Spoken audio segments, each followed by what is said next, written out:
The day that I finally decided that I was going to pick up a catechism was to completely dispel all of the ideas that I had that Catholicism was maybe had an inkling of truth in it. So the purpose of purchasing that catechism was I'm going to make sure that everything that's being said about Catholicism is true, because there has to be something in this book that's going to incriminate them. And it went completely the opposite direction. Every word that I was reading in the catechism was backed up by scripture.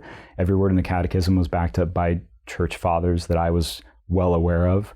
And there wasn't anything in that catechism that I was reading that I was disagreeing with. And that's what scared me the most. The Pentecostal tradition did have a lot of bylaws, right? They had a lot of writings related to the faith and how we identify ourselves, specifically as Assemblies of God Pentecostals.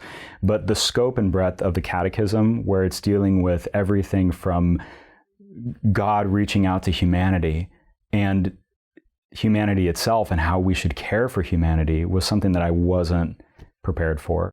Basically everything in the index, if you wanted to look it up, it was available, of how Catholics think about a particular subject. So leading up to that point, it was always Catholics believe in a certain thing and it's wrong, and that's why you shouldn't agree with it, and that's why you shouldn't go with it. But then you read the catechism and you're able to specifically look up the beliefs of Catholics. So the whole notion of there's something that's hiding from this religion, there's something that they're not telling you about this religion that's deep and dark and mysterious, isn't true, because it does exist, and it exists in a universal catechism that describes the faith. From start to finish, it's like, okay, here's how God is interacting with humanity. Here's how you should now act as humanity.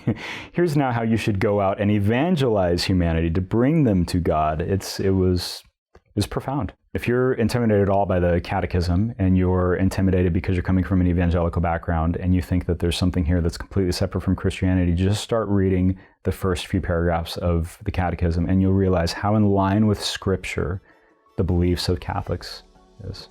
Because that's really it. Like, all the footnotes. I mean, you're looking at okay, hang on, I just read that, like, that sounds really familiar. Oh, okay, they're quoting like 8 different verses from the Bible, not just one. So not only are they specifying something about the Catholic faith, but they're backing it up with Scripture. And this is a religion that's supposedly against Scripture.